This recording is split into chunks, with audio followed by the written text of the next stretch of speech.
Welcome to Past People. Please subscribe to support these videos. The body of Anne Boleyn.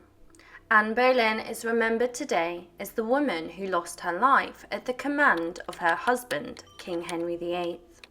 She was his second wife, but not the only spouse to meet a gruesome end on Tower Green. After Anne's execution, she was interred in a chest meant for arrows, hidden beneath the floor of St. Peter and Advincula, the chapel within the Tower of London's grounds.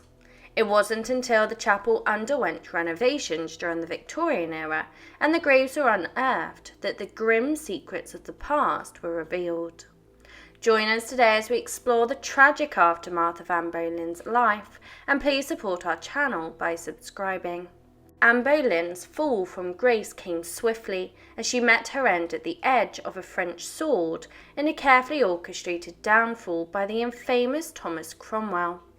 Anne and Henry had secretly married in January 1533, a move that caused such a commotion that Henry VIII severed ties with the Roman Catholic Church and declared himself the supreme head of the Church of England. England entered a dark and tumultuous period marked by religious turmoil that would last for a generation. Initially, Anne and Henry were happy, engaging in a courtship before their marriage. Anne experienced several pregnancies, but only one resulted in a healthy child. Multiple miscarriage and Henry's desire for a son led him to look elsewhere for love, and Anne was no longer the desired wife. Henry had found affection elsewhere, particularly with Jane Seymour. To marry her, he needed a reason to end his current marriage, and this is where Thomas Cromwell entered the picture.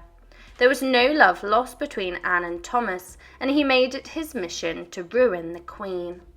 Ultimately, Anne was accused of high treason, leading to her imprisonment in the Tower of London on the 2nd of May 1536, where she was then put on trial. Anne was convicted of incest, treason and adultery, and on the 19th of May 1536 she met her tragic end. Before her execution, Anne was confined within the Tower, the same place where she had been just 3 years earlier for her own coronation. On the day of her execution, Anne was brought to Tower Green, where the scaffold had been erected, ready and awaiting her and the executioner. While on the scaffold, she gracefully addressed the people, her voice somewhat weakened by her ordeal, but gaining strength as she spoke. She pleaded with them to pray for the king, whom she had always found kind, and the spectators couldn't hold back their tears. After bidding farewell to her ladies and attendants, there was not a dry eye in the large crowd. It was at this moment that Anne confronted her executioner. The skilled swordsman from France then carried out his duty, swiftly severing Anne's head with a single stroke to the back of the neck, shocking the witnesses. Many across England believed Anne would find her place as a queen in heaven, including Thomas Cromwell, a staunch supporter of Anne. Normally, the remains of those executed within the Tower and on Tower Hill were placed in an arrow chest and buried inside the chapel of St. Peter and Advincula. The church itself is a Tudor chapel and serves as a final resting place for many of the Tower of London's most famous prisoners. Anne, Catherine Howard, Lady Jane Grey, her husband Lord Guildford Dudley, George Boleyn, and many others found their rest here. Anne was the second person to be interred in front of the high altar of the chapel during the Tudor period and the reign of Henry VIII. 13 notable men and women would follow her and her brother to their graves inside this chapel of the building. In the Tudor era, individuals executed for treason were typically not commemorated with headstones or celebrations of their lives. Their resting places remained unmarked. However, there was a record kept of Anne Boleyn's burial place. A Tudor chronicler wrote at the time of another Tudor execution that the corpses, along with their heads, were buried in the chapel in the tower at the high altar. A floor plan of the chancel's interments shows Anne lying to the left of the altar. Then, during the era of Queen Victoria, the chapel where Anne is buried became the focus of renovations. It was during her reign that extensive restoration work was carried out, not only on the decor but also on the heating systems. Plans were set in motion to refurbish the chapel, but the restoration efforts inadvertently led to the desecration of some of the most prominent graves. Queen Victoria was deeply troubled to discover that the chapel had been repurposed as a meeting room, a practice that she strongly disapproved of. Consequently, she ordered the comprehensive restoration of the building.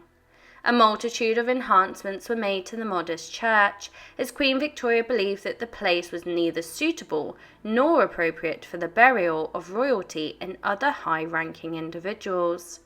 It was during these renovations that the chapel's floor needed to be lifted, and the builders realised that they had to exhume the bodies of those who rested near the altar and the high chancel. The church's pavement had sunk and become uneven, and upon lifting the flagstones it was apparent that the bodies buried within the chapel walls during the Tudor and Stuart periods had suffered repeated desecration. The floor was subsequently relaid, but the area in front of the altar where Anne Boleyn lay remained untouched initially. The plan was to leave the chancel undisturbed, but significant alterations were deemed necessary, leading to the exhumation of Anne Boleyn. On the 9th of November 1876, while the world outside went about its business oblivious to the events within, the body of the Queen was exhumed. Anne had been interred for 300 years at this point, as careful excavation work commenced at a depth of about 2 feet. Anne's remains were discovered. The bones had all accumulated together in one location. Disturbingly, the grave had previously been tampered with. Anne Boleyn's burial spot had been disrupted due to the collapse and decay of the coffin of a 54-year-old woman named Hannah Beresford, who had been buried in a similar location back in 1750. It was determined that the cause of the pavement's collapse was this earlier burial, which had also disturbed Anne's final resting place. A surgeon named Dr. Frederick J. Mote, along with his team, meticulously and forensically documented Anne's remains. He described her as a female aged between 25 and 30, with a delicate frame and slender, perfectly proportioned body. Her forehead and lower jaw were small and well formed, with particularly small vertebrae, including one joint called the atlas, which was adjacent to the skull, bearing witness to the Queen's slender neck. Further examination revealed that the bones of her head indicated a well-formed rounded skull with an intellectual forehead, a straight habitual ridge, large oval eyes, a square face, and a rather square, full chin. The remains of her vertebrae and the bones of the lower limbs indicated a well-formed woman of average height with a short, slender neck. The ribs displayed depth and a roundness indicative of a well-shaped chest.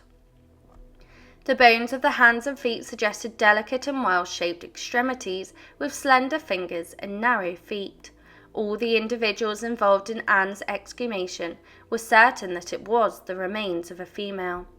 After the remains were carefully unearthed, they were entrusted to the Tower's governor, who stored them inside the Queen's house, his residence. 2 days later, additional bodies were discovered, including those of Jane Rochford and Margaret Pole. Anne's bones indicated that she stood around 5 feet or 5 feet 3 inches tall, and confirmed her cause of death as beheading. Anne's body would remain in the Queen's house for another 5 months before being reinterred. On Friday the 13th of April 1877, 7 men, including the resident chaplain of the chapel, gathered inside the chancel at midday. This time, their purpose was to lay the bodies to rest in specially crafted lead caskets. Each of these caskets was constructed with thick lead and held together with copper screws within oak plank boxes, approximately 1 inch thick. An etching on the coffins displayed their names and the year of their death, along with the date of their reinterment. Records of their burials were also noted, and a decorative floor now marks the location of these graves. The identity of the remains discovered has been a subject of long-standing debate. Regardless of the truth, Anne has become a pilgrimage destination for many individuals around the world. Visiting her and the other individuals buried within the chapel evokes a profound sense of reverence and reflection. A moment of contemplation fosters great respect for the bravery and courage of those within the chapel's walls during their final moments, and instills hope that the events of the past are never repeated. Today, Anne Boleyn is viewed by many as a martyr, a woman whose life was unjustly taken from her by the ruthless men who ruled the country at the time. She faced an unjust death sentence, but her legacy endures. Unable to provide Henry VIII with a male heir, Anne's daughter Elizabeth went on to become one of the greatest queens in history, a remarkable defiance against the man who ordered her mother's execution. Thank you for watching, and to show your support, please subscribe to Past People.